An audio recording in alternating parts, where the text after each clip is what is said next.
Hey guys, this is Jordan Rogers, Keller Williams Realtor. And I'm Joshua Sulak, and I've just started real estate school.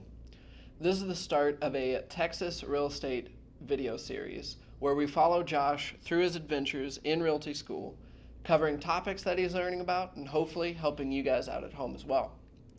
So Josh, what in the world is fiduciary responsibility? Right. So fiduciary responsibility is, in fact, that you need to act in the best interests of your client. And there's an acronym called OLD CAR that subsets that fiduciary responsibility into 6 duties. So first off, there's obedience, then loyalty, disclosure, confidentiality, accountability, and reasonable care. Fantastic.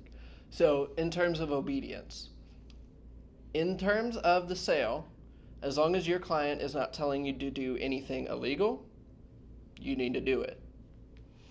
As far as loyalty, if you're representing a seller or representing a buyer, it is your responsibility to be working for that person instead of trying to undermine the deal in some way or fashion.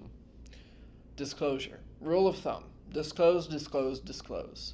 If there is something that should be on the seller's disclosure, you're directly asked about it, you know about it, it's your responsibility to disclose it even though you're working for the seller. On the flip side, there's confidentiality.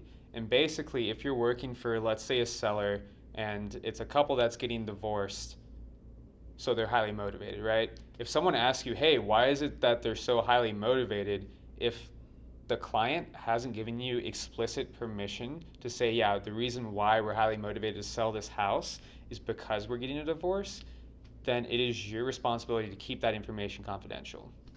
Accountability. Be aware that you're responsible for your actions in this transaction. And then reasonable care.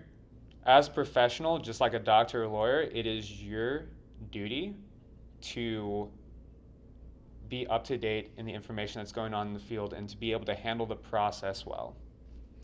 So with fiduciary responsibility, the thing to know is that unless you have a buyer's rep signed, you automatically represent the seller. Even if you're bringing in a buyer client to see a house, if you don't have a signed buyer's rep agreement with them, then you technically represent the seller. And that's a lot easier to violate than people think. So imagine you're starting out, you don't have a listing yet, so you're hosting an open house on behalf of another agent in the office. And when you do that, your goal is to hopefully get a buyer client, somebody who comes to the open house looking to purchase. You want to represent them, right? Well, it happens all the time where a buyer client will come in, and in order to try and gain that person's trust, somebody will say something to the effect of, oh, I think this price point is actually too high, and if you work with me, we can probably negotiate this down. Or some fact that they might be aware of that isn't necessarily pertinent to the sale, doesn't need to go on the seller's disclosure, but they might reveal it in order to try and gain some trust.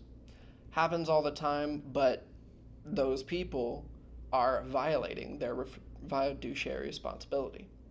That's something you need to be aware of. So, I hope you guys found this video helpful. If you have anything that you'd like us to discuss in the future, please leave a comment down below telling us what you'd like to hear, and we'll gladly talk about it, cover it for you, and hopefully help you out. Please subscribe for more great content, and we look forward to hearing from you soon.